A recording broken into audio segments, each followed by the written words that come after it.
Good morning, friends, and welcome back to She's At It Again. My name is Tanya, and today I'm going to be roasting a chicken, and it's not something that even some seasoned cooks are familiar with doing, especially if you're a newbie cook. You think, I got a bird, I have no idea what to do with this. I've never even seen one cooked in the oven. So I'm going to show you a little bit different way. There's all kinds of good videos on YouTube about roasting chickens, spatchcocking a chicken, just doing different things with it. I'm going to show you something that's just a little bit different. Everyone that I've ever served it to has really enjoyed it, and it's kind of a different spin on a roast turkey because it has bacon wrapped across the top of it. So anyway, go with us as we roast a turkey with some bacon on the top. And I just found out that the end of my chicken wing is broken off. I just took it out of the ice water that I've had it brining in overnight, and I was like, where'd the end of my chicken wing go? So we're gonna have to figure out how to tie this thing up a different way. So let's go in the kitchen and get busy on that. Okay, back in the kitchen. This is our chicken. See my broken wing there? This one has the end, and I guess that one got knocked off accidentally. But that's okay. That's really not gonna have a whole lot of effect on the taste of this. So the first thing we wanna do is put some seasonings underneath the skin. If we put them on top, they're just going to drip down into the gravy, so we want our seasonings underneath the skin. And I have a few things here. Let me put these in a little tiny bowl. I have some of them in a tiny bowl, but I don't want to use all those. First thing I like to use is sage. And one of our lunch guests that is coming to eat lunch with us today, and we are so excited about them coming. But one of them has an allergy to onions and garlic and cinnamon. So welcome to Thanksgiving. That does not taste like Thanksgiving, but we're going to try our best to get it to taste like that. So with the sage, that's going to remind me of chicken and dressing and dumplings, and that's what I grew up having at Thanksgiving. So, all right, this is thyme, and thyme is something I like it, but not in abundance. It adds a great flavor, but not if there's too much of it. Now this is some garlic that I just got off my garlic plant out in the sunroom this morning. I'm going to see if this will break up just a tiny bit. I want to kind of crunch it up. Let me turn this camera down so you can see what I'm doing here.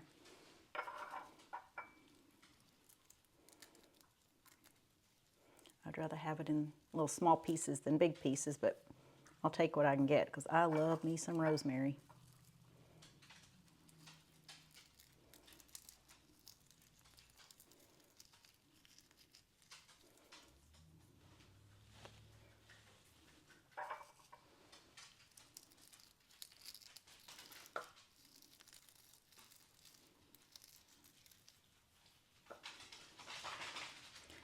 All right, give this a little stir. And I'm going to use smoked salt. I'll debate it on whether or not to use plain salt, but I just love smoked salt so much. Oh, it just smells so, so good. All right, I'm going to take this. And if your bottle has this kind of cap on it, if you'll just hold onto the cap like this and turn the bottle, it will act kind of like a pepper grinder. You can't really see what I'm doing that well.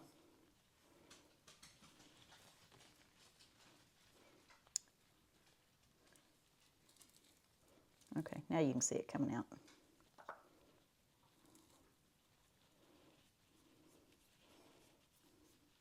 Actually, I'm going to need a whole lot more than that. I'm just going to pop this lid off and spoon it out.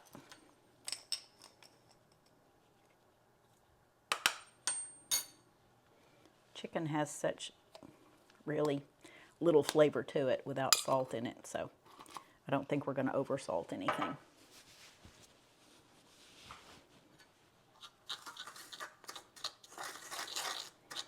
Now I mentioned that I had this in a brine overnight. I just had sea salt. I'll show you this bucket I have right here.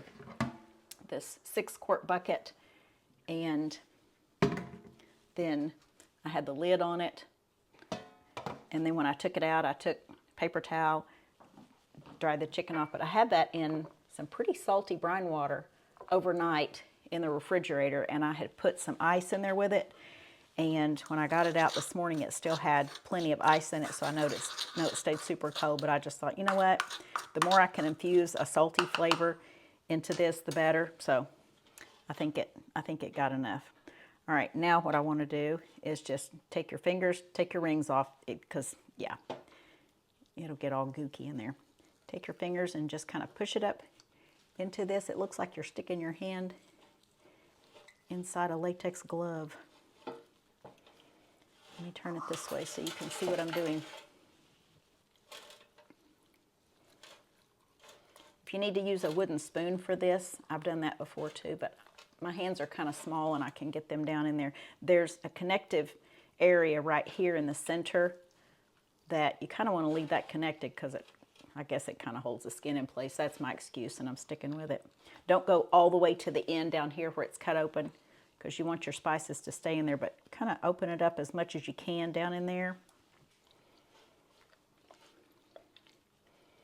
And then we're going to take and put this inside. And you can tell where you're getting it in there because you can see through the skin.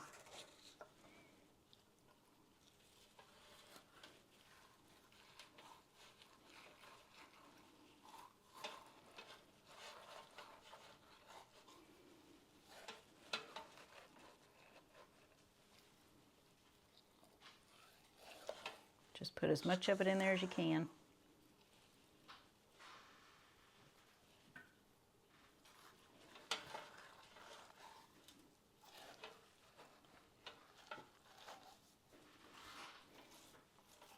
Rub the rest of it on the outside. And then what you have left in your bowl, take and pour on the inside of the bird. And hopefully all mine didn't come out the other end. And then I'm going to take these lemon slices. This is just kind of a dried up lemon that I had in there. I was going to do a video for something, but I'll wait until the spring to do it. But I'm going to take, this is just 4 slices from an organic lemon, and I'm going to stick them inside that cavity. And I'm going to take the rest of this rosemary and put in there. That should do for the rosemary. Okay, I'm going to wash my hands now. All right, the next thing we want to do is take some string. Now, this is how I do my string. I've got this string like that, and it just fits perfectly down into this cup that I think I broke the lid off of. It had one of those pouring lids, and somehow it either got lost or broken, so this goes right in there, so I can just pull this out. I'm going to pull out piece. Okay, you can see how long this is. But I'm going to take and tie these legs together just so it'll kind of stay compacted. And I'm going to wrap the string around one leg, tie it in a knot. Now this is cotton string. Don't use anything that has polyester, any kind of plastic or anything like that. You can use hemp cord or you can use cotton, but I prefer the cotton. I'll see if the tail will stay up, but I don't know if it will or not. Nah, it's not going to stay up. All right, I'm going to take this over this way.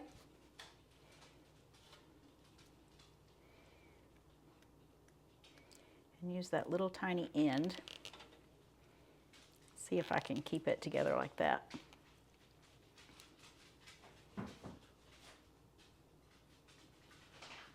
Okay, that's tied together. I'm going to go around the tail, see if I can keep it up. And I'll come back around and use that end to tie it in another knot.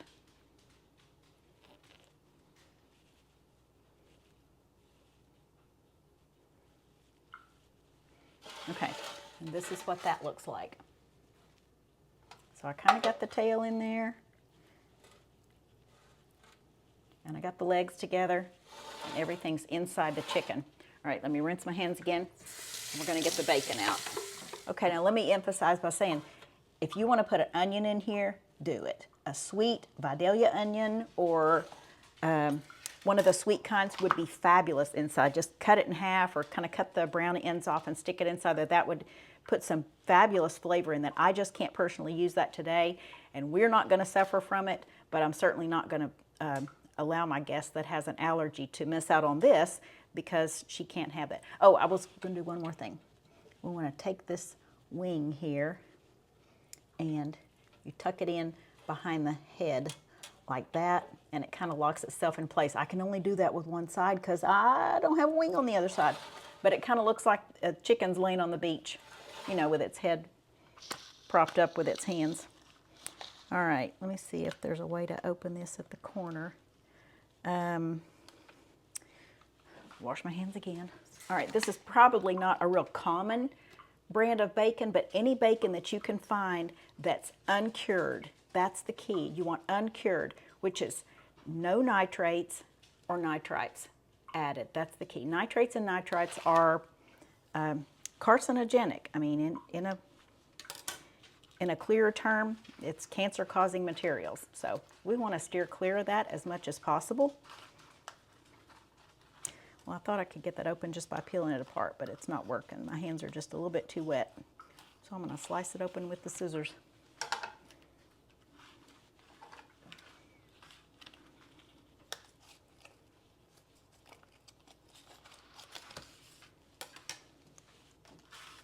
Uncured bacon is getting to where it's a little bit easier to find now than it used to be. I used to really have to hunt for it, but now I think people are realizing the dangers in things that have nitrates and nitrites in them, and they're asking for these in the stores. So the stores are smart in carrying more of them.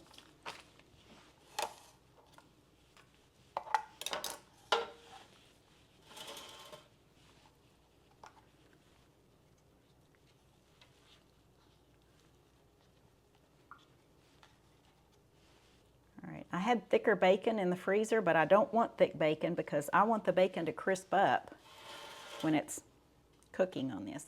All right, so we're going to take the bacon and kind of lay it across the chicken. You're not going to cover every area of the chicken, but just try to cover as much as you can because you want to infuse that good smokiness from the bacon into this.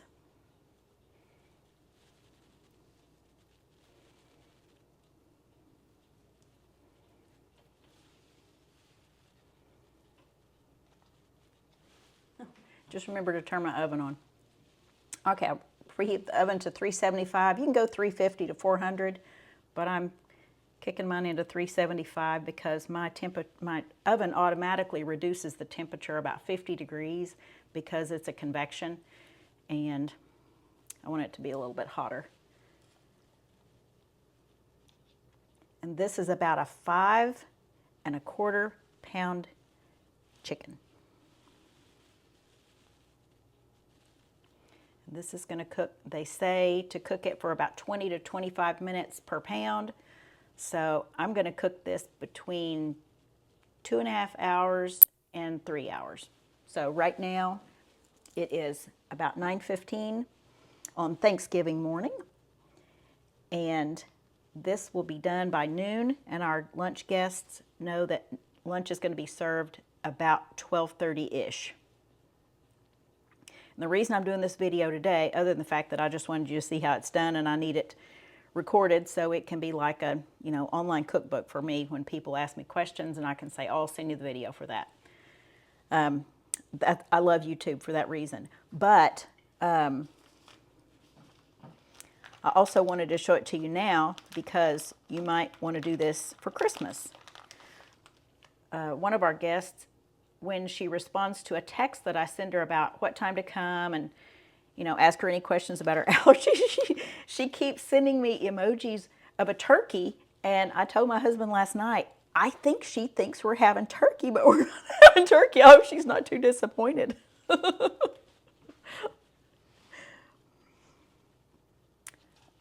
All right, So let's see, we have 1, 2, 3, 4, 5. I only have 5 pieces of bacon on this. I've cooked these big giant chickens before where I had to have almost a whole pound package of bacon on there to wrap them up, but that's not the case with this one.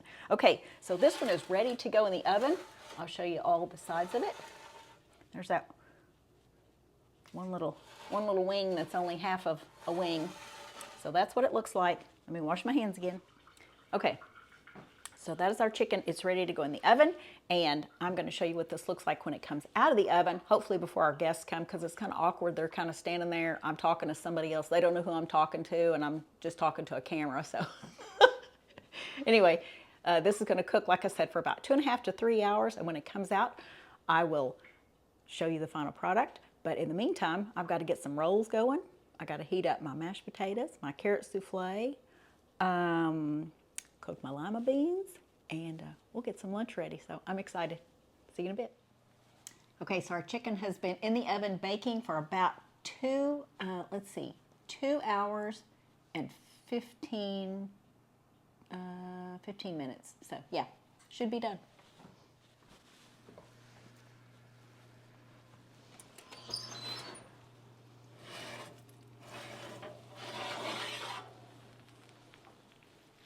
And I know what you're thinking, that's not the same pan. And you're right, it's not the same pan. Because I had to take it out about 30 minutes ago. I removed it from that particular pan to save all the drippings. Remember, I had it on that pan that had the wire rack in it. So I took the chicken off with a big giant spatula, put it in this, which is the serving dish, and then I used the drippings from the chicken to make my gravy, which is cooking right here. And we're going to put it in this little bowl right here. And our guests should be here in about 30 minutes. So anyway, I wanted to give you a look at this. That's what it looks like, and it smells phenomenal. It smells a lot like rosemary. I can definitely smell the rosemary, which smells so good to me. Okay, if I can remember, or if the opportunity presents where I can get a picture of actually a slice of it, I will. But you know, when you got 7 people sitting around the table, it's a little awkward when you pull your phone out. That's kind of a rule we have here. Don't get your phone out at the table. But you know, I don't want to be the one to break the rules by taking a picture of it. But if I can sneak a picture, I will. But anyway, for now, this is our chicken. So now you know, don't be afraid of that chicken. Go buy your chicken, roast it. Now what I'm going to do with this, here's the cool thing about it. Even the bones don't go to waste. Because I have no garlic and no onions in this, totally safe for our dogs, and I can put it in the freezer. Whatever bones are left from people's plates, I'll put it in a bag, stick it in the freezer, and I'll put it in the slow cooker eventually, cook it down for bone broth, and then the bones will become kind of like chalk, super soft after they cook for a while, in a little tiny bit of cider vinegar to draw the minerals out. And then I'll just grind those up in the Vitamix, put it in their food, and that's part of their calcium intake. So anyway, we are non-wasters around here, but hopefully the bacon gets eaten, the chicken gets eaten, and everything in between. So anyway, I know this will not come out by Thanksgiving because today is Thanksgiving, but this will come out by Christmas. So hopefully this will give you an inspiration to maybe make something different than you have before for the Christmas holidays. But recipe is in the description as always, just kind of a rough estimate of what I used in this. But just like I said, if it's a flavor that you like, then put that inside that chicken. You can take those out before you serve it, but the flavor will still be in there. So anyway, thanks for joining us, and recipes in the description. Look forward to sharing something again with you real soon. Bye guys.